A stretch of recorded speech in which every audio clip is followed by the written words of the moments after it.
Sometimes as analysts, when we're questioning a player's work ethic or commitment to winning or being better or hidden in those critiques is that you don't understand. We sometimes forget the time that you spend away from your loved ones, the other life adventures that you postpone.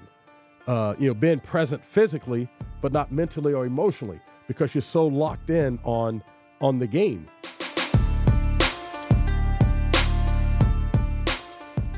What up, fam? Welcome to Big Ray's Garage Grind Mental Health Edition, presented by the Mindful Therapy Group. I'm your host, Big Ray Roberts. Glad to be back on the mic and back in the studio again. And before we get started, I just wanted to also give a shout out to the Seattle Seahawks. I came to them a little over a year ago and asked if I could kind of start to tell my mental health journey story. And they were all in on it and allowed me to use some of their production crew and some of the facility here to produce those first two episodes that were pretty cool. And then I also want to give out a shout out to my man, Nasa Chobe, who has been, he's the producer of our pregame, postgame show and has been a big supporter of mine from the very first day I met him. And so if you guys know me at all, you know that, like, I'm always running late or behind, or I forget the time, or all these different kinds of things, or I get into my feelings on the show. And Nas has always been a dude around that kind of keeps me calm and keeps me steady. He understands what's going down, with this mental health stuff. He was on board right away, and then didn't even hesitate when I came to him and said, hey, this is what I want to do.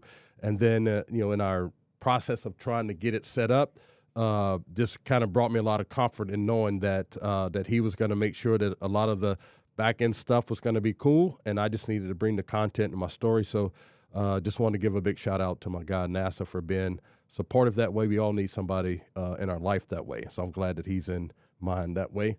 I hope that you guys are all also getting geared up for the holiday season. It's a lot of food and gifts and parties and family time.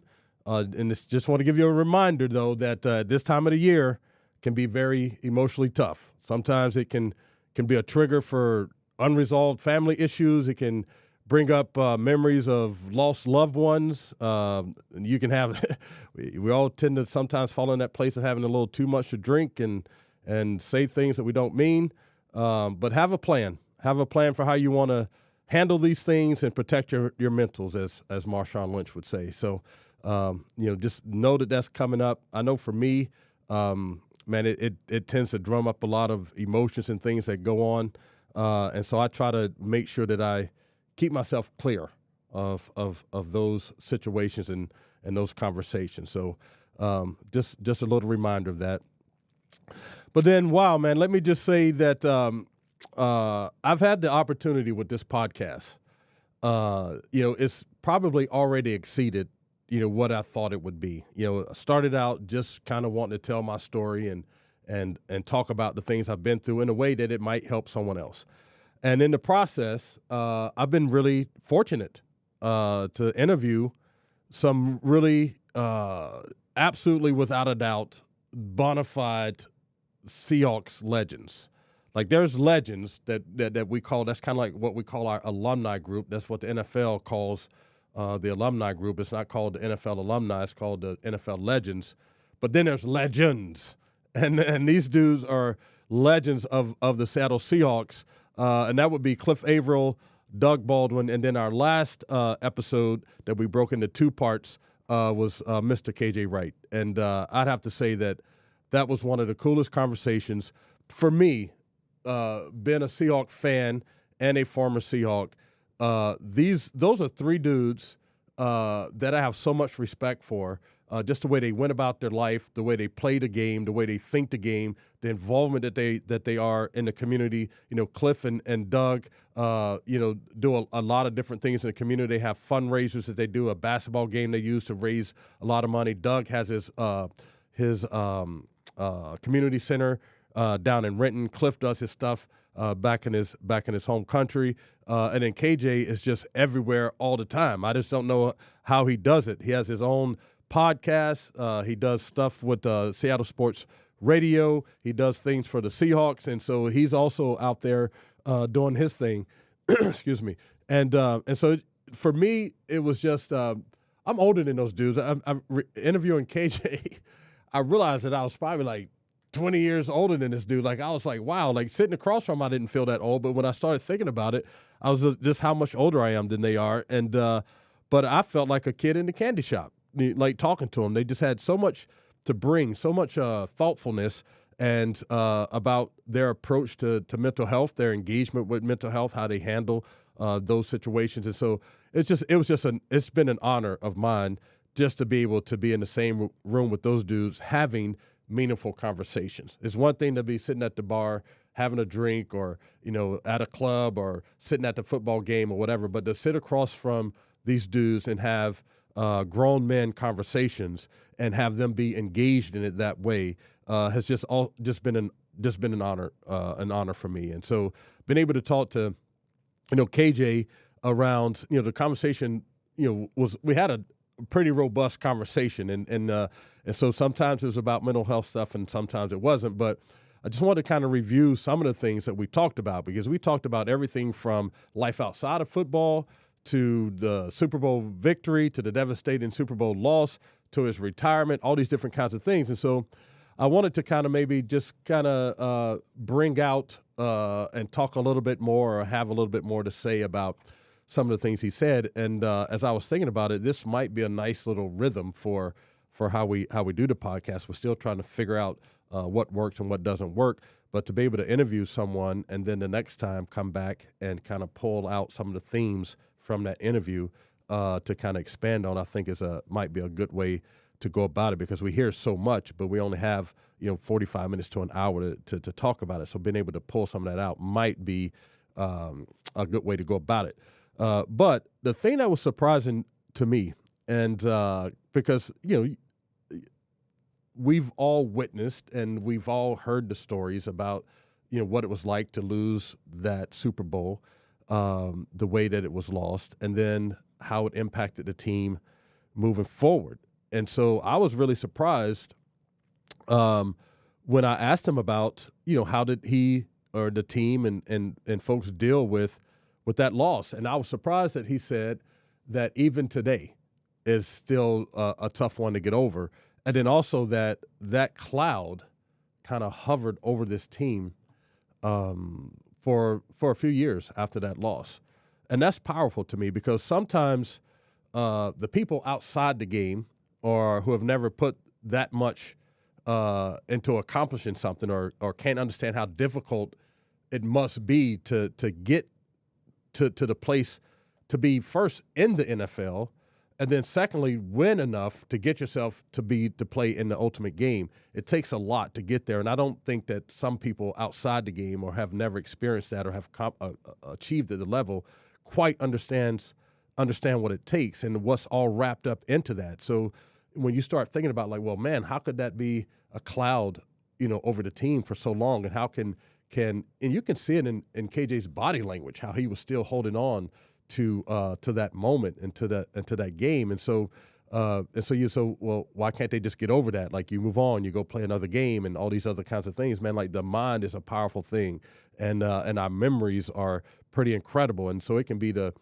slightest thing that can bring back those memories. So like, I think we talked about this in one of the earlier episodes. There's a book called The Body Keeps the Score. And so when you've had any type of trauma or adverse situation, so like losing the game isn't trauma, but it's an adverse situation. It's a situation that impacted you adversely, and so you can have a smell that maybe they were cooking hot dogs in a stadium, and you can smell the hot dogs on the field during that game. You can walk into a place and smell the same hot dogs today, and your body can still have the same response, even though that Super Bowl was how many ever years ago. And so when it relates to personal trauma, the same thing can happen. You can be in some type of trauma or some type of adverse situation as a 5-year-old, and at 45, you can be triggered to almost feel as if that same adverse situation is happening again. And so, man, it's powerful to hear KJ talk about that and talk about how that cloud was over this team for some time. And I'm sure some of it was wrapped up into anger and frustration. But if you know anything about mental health and feelings and emotions and things, anger and frustration are secondary emotions. And so then you go like, well, then what is the primary emotion up under that? So I don't know. Like, I wasn't on that team. I was at the game. I took my kids to the game. I had promised them that we would go to the Super Bowl when they beat the Denver Broncos in New York, and something came up, and we weren't able to go, so they're really mad at me. And so I'm like, all right, the next time they go, we're going. And so we got a little Airbnb in Arizona, was down there for the whole week, spent a lot of time. So we were at that game, so we know what that was like. But I don't know what these guys were experiencing. But my guesses are, maybe there was some embarrassment. There could have been some resentment. There could have been feelings of being unfulfilled, disappointment, sadness, heartbreak. All those types of primary emotions can lead to frustration and anger. So when someone is operating in their frustration and in their anger, sometimes the best thing to do is to just kind of back off a little bit, let them calm down, and then really get to the root of what that frustration and anger is, because that's usually what's underneath all of that stuff is some other primary emotion, and which then can kind of relates to what we're talking about with the having a plan for the holiday season.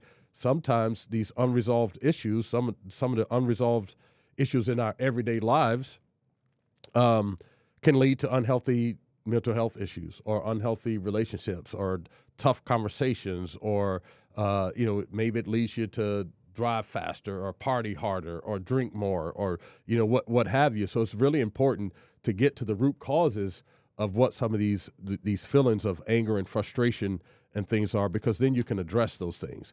It's important to identify those actions and conversations you need to have in order to walk out from under the dark cloud. And so when you think about this football team, to me, an indication that they're starting to have those conversations and come to terms with what their experience was with this team during that time and afterwards is because you see these dudes coming back. Like to see Cliff Averill out on the field coaching, to see Doug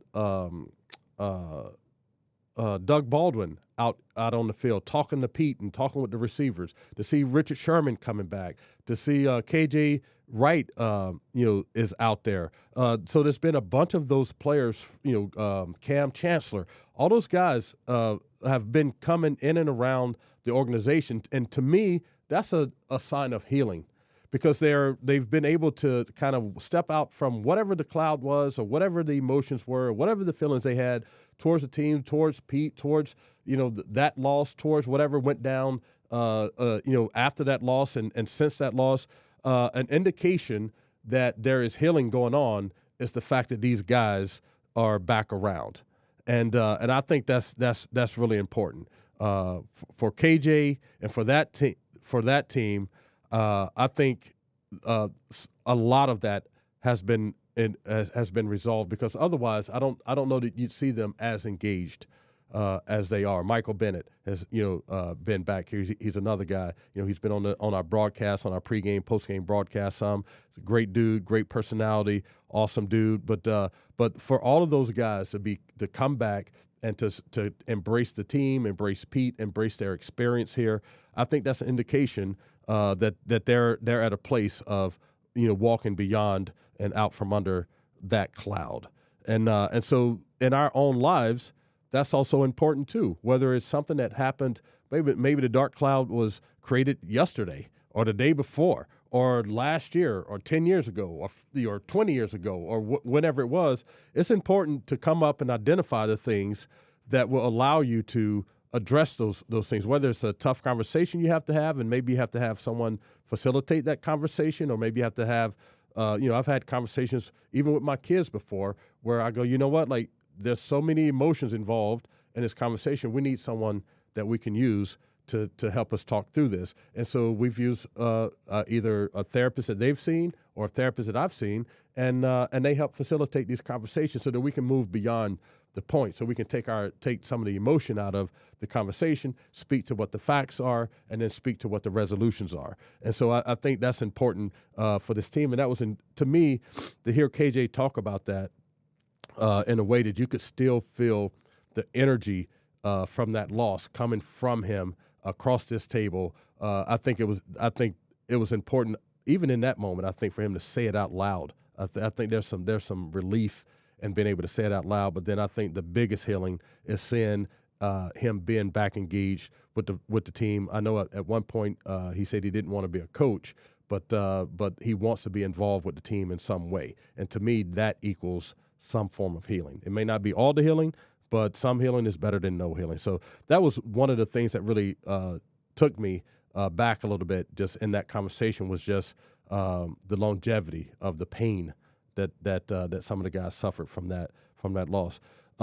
We also talked about sacrifices he's made in his life, and sometimes, I'm on the pregame show, so I'm sure that pre and postgame show, and you see me on Twitter all the time. If you're not familiar, my Twitter handle is Big Ray Roberts, and so I comment on players or games or whatever it is, and sometimes you get into these conversations, you don't really think about exactly what you're saying or the ramifications of what you say, but sometimes as analysts, when we're questioning a player's work ethic or commitment to winning or being better or hidden in those critiques is that you don't understand. We sometimes forget the time that you spend away from your loved ones, the other life adventures that you postpone. Being present physically, but not mentally or emotionally, because you're so locked in on the game, and you're locked in on trying to get better, and you're locked in on trying to please people. And so as an analyst, when you're saying like, hey man, this guy needs to work harder, or he needs to, commit more time to the weight room or commit more time to the film room, when you're saying yes to one thing, you're saying no to the other.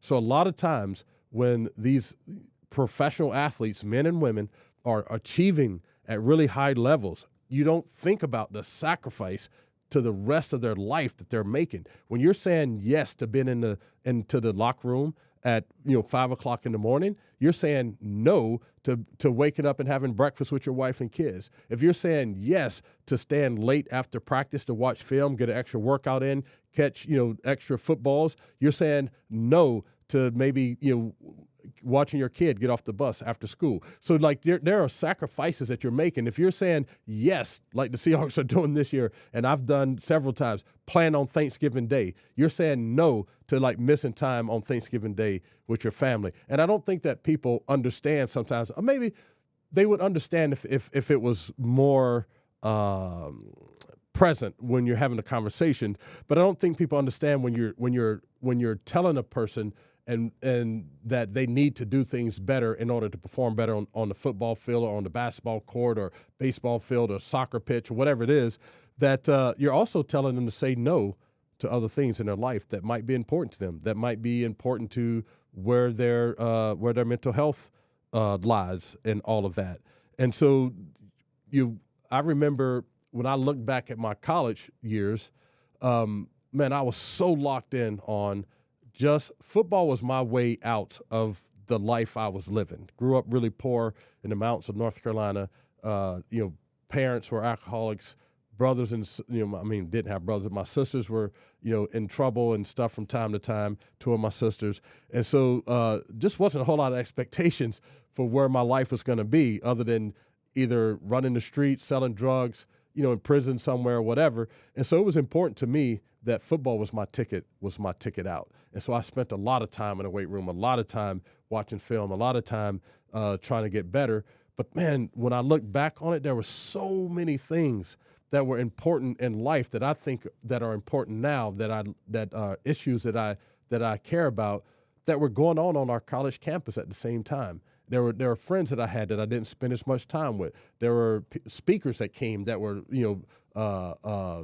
impactful speakers, people that talk about the things that I'm interested in. There were protests and movements and all these different things that were going on that makes life that I did not experience because I was so in the weight room, in the film room or on the practice field all the time. And so the sacrifice that folks make to accomplish at such a high level, sometimes it just gets dismissed and it doesn't get thought about when we're pressuring these athletes to show up as their best athletic self, to entertain us, and to meet our expectations.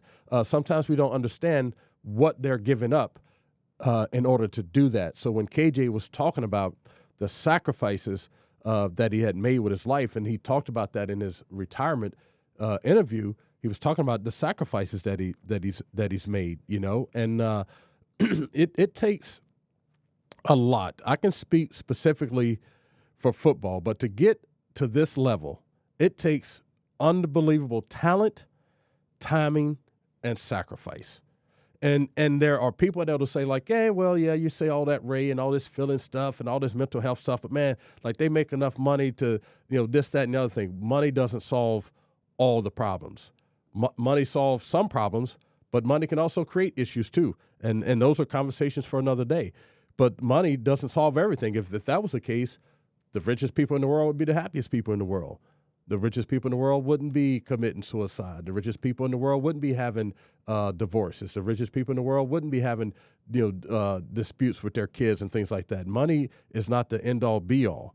Does it help? Yes, it does. But it is not the thing that necessarily carries the day when you start talking about the sacrifices you make and the things that you give up. So, spending time with your family and missing time with your family, there's no amount of money that can bring that back. Even though people will say that, and that's what people will say, like, oh, well, what is he worried about? He's going to make all this, he has all this money that he's made. But, man, when the pressure to perform and to be perfect and then to win takes a tremendous toll on a person's mental health, whether they are at a place where they can acknowledge that or not, whether you're a fan and you want to hear that or not, whether you're an owner, a coach, a teammate, or whatever it is, a friend, and whether you want to hear that or not, it does. It takes a lot of pressure to be on all the time, on top of your game. So even as a professional athlete, like the only downtime you would have is at home. If you're out in public, you're on. You have to be K.J. Wright, number 50 for the Seattle Seahawks. You don't get to be K.J. Wright who might be having a bad day, or K.J. Wright who needs to go to the parent-teacher conference, or K.J. Wright who wants to be just out on a date with his wife and been able to enjoy her. You're K.J. Wright, the Seattle Seahawk. And so it takes a toll on your mental health to be able to show up like that all the time, 24/7.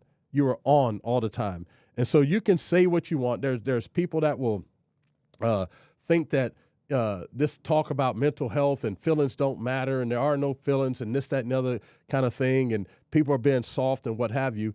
But to me, that's an indication that you haven't addressed the stuff in your own life, that you haven't addressed like that you've bought into this idea that you have to feel miserable because that's just what it is, that's just being tough, that's just being a person, that's just being a man, that's just being whatever it is, because you haven't addressed it. But for those of us that have addressed it, like you just have a different awareness. You have a different walk in how you go about things, a different way that you see people, the different way you interpret what people are doing, their actions, their motives, the words that they use. And so the sacrifice that it takes to achieve at a certain level and then stay at that level and then even excel at that level, not just be a guy, you're just not a guy on the roster, you're the guy, or you're one of the guys. We talked a little bit about in that conversation about, man, KJ, how did you hold on to who you are in the middle of the Legion of Boom that has so many big, huge personalities and outspoken personalities and quirky personalities? How did you hold on to it? And so for him just to hold on to who he is, who's very soft-spoken dude, very to the point kind of a guy, there's not a whole lot of fluff in his conversation. Like you ask him a question, he's going to answer the question from his heart and where he thinks and where he sees it from. And so it had to be hard to hold on to all of that stuff in the middle of all of that. And so, man, this idea around sacrifice is not just sacrificing your health, like your physical self. So you're out there, running into 300, 400 pound, not 400 pound, maybe some 400 pounds, but 330, 40 pound dudes and running backs that are coming at you, running 4 or 5 top speed, and you have to figure out a way to stop them. You're sacrificing your health. Like we know all the stuff about CTE and the brain injury. You're sacrificing that, but you're also sacrificing the person of who you are, the person that you want to be, the person who you are, how you live your life, how you show up for other people. You're sacrificing that too. And I don't think that sometimes when we're breaking down games, when we're criticizing players, when we're critiquing teams and coaches and whoever it is, that we don't really consider those types of sacrifices, those sacrifices that impact the person and not just the soul and the spirit of a person, and not just their physical self. So it was really cool to hear KJ, talk about those types of sacrifices. We also talked a little bit about therapy, and each guest that I've had on, KJ, Cliff, and Doug, we've gotten to this conversation around what walked you? How did you get to therapy? Like, who walked you to it? And for the most part, all three of them, it was a female in their life, mainly their wives, that kind of walked them to this therapy space. And in Cliff's space, we had like some similar experiences. Both our fathers, passed away, before a game, before a season, and had to find a way to deal with that. For Doug, he was a little bit more proactive. He knew that he was retired and going home to basically 3 daughters and a wife. So like he knew that the way he solved problems physically on the football field wasn't the way that he wanted to solve them at home. And so he had to walk through that. And then for KJ, a dude who in his 10th season had his best year and couldn't find a team. And, we didn't talk about it on the call, but he gave me permission to talk about it. But I can remember the first time I officially met KJ, we were on a Zoom call with the NFLPA, and they were talking to us about this whole broadcast career. And KJ was really interested in, like, how do you start a podcast? How do you get the reps? All these different kinds of things. And I remember I just sent to him in the chat box. I said, dude, like, the people in Seattle love you, man. You're like Mr. Seattle. You can do anything in Seattle, and people are going to like it, and they're going to tune in. And so then we just started talking in the chat box, and then he figured out who I was. And so that was my first initial formal introduction to KJ. Well, then during this off season, when he was trying to find a job, and it looked like he wasn't gonna come back to the Seahawks, one day I just said, man, I need to check in on KJ, and I sent him a text and said, man, how you doing? And he said, Big Ray, like it's having a tough day. Like I'm down here on the road behind the VMAC at the time, watching the guys practice, and it's hard to not be out there. And so I told him in that moment, like, man, I'm your dude. Whatever you need, anybody you need to talk to, if you just need to shoot the shit with somebody, if you just need to scream, yell, process, be angry, mad, whatever it is, like, I'm your guy. Like, reach out for me. Let's have those conversations. Let me be the dude that leans on you, that you can lean on that way. And so to say that that mental health and your attention to mental health is a matter of toughness is the wrong assessment, because KJ is just as tough as they come, Cliff just as tough as they come, Doug just as tough as they come. Like, so it's not a matter of being tough or strong, or if you're soft or weak or all those kinds of things. It is just a matter that needs to be addressed. The Mindful Therapy Group is based in the Pacific Northwest. It's a diverse group of qualified mental health providers offering both in-person and virtual care. Whether it's talk therapy or medication management, you can book your first visit within 1 week. Visit mindfultherapygroup.com to start your journey to better mental health today.